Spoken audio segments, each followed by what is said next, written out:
Welcome to this deep dive. Today, we're plunging into homework quizzes and maybe thinking about them a bit differently than just, points or checking a box. That's right. We've been looking at mastering quizzes for exam success, some key excerpts, hmm and they really frame these quizzes in a new light. So, our mission here is simple: pull out the best insights so you can use these quizzes as real learning tools, not just hoops to jump through, but actual prep for exams.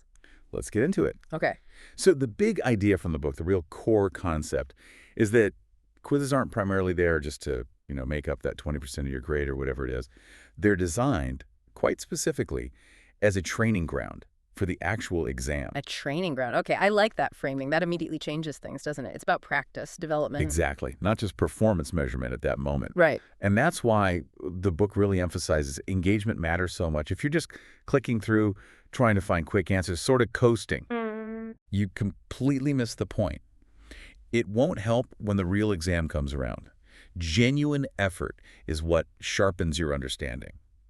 You have to actually, wrestle with the questions. And this is where it gets really interesting, maybe even a bit surprising. The source points out something that could take a lot of pressure off. Hmm.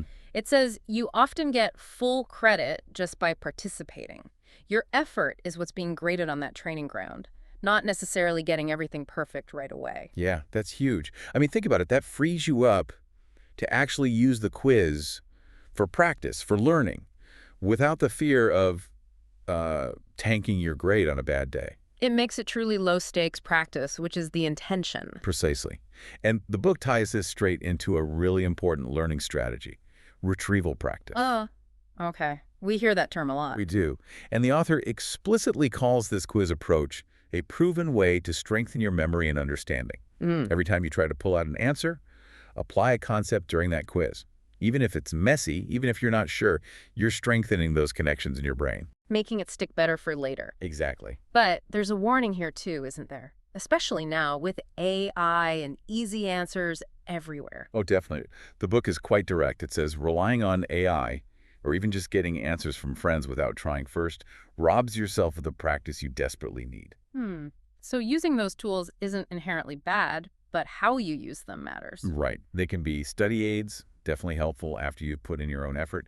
But if you use them to skip the struggle, especially on problem-solving questions, You're not building the muscle. you're not building the muscle, you're skipping leg day, basically. Okay. And that connects directly to the exam itself. The source mentions exams have lots of problem-solving questions. Yeah, the kind that need mental endurance, confidence, and experience. Things you can't just conjure up on the spot. Exactly. Where do you build those? Yeah. On the training ground, during the quizzes. The book basically says you can't wing these complex questions if you haven't practiced tackling similar problems before. So the quiz isn't just about recalling facts. It's about practicing the process of solving problems. That's a huge part of it. Okay, so you take the quiz, you submit it. Are you done? The source says, maybe not immediately. Right. This is interesting post-quiz advice. Don't immediately jump to check the answers. Really? Isn't that the first thing you want to do? It often is. But the suggestion is to give your brain a little time first. Reflect on what was hard, what you felt unsure about, then review the solutions later.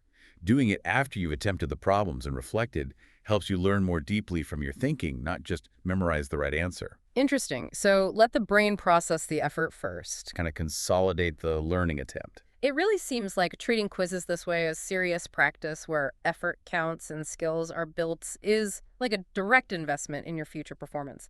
The book even says your future self at exam time will thank you. It's a powerful reframe. Success isn't just the score, it's the learning that happens during the quiz. So wrapping up this deep dive, the main takeaway seems crystal clear from this source.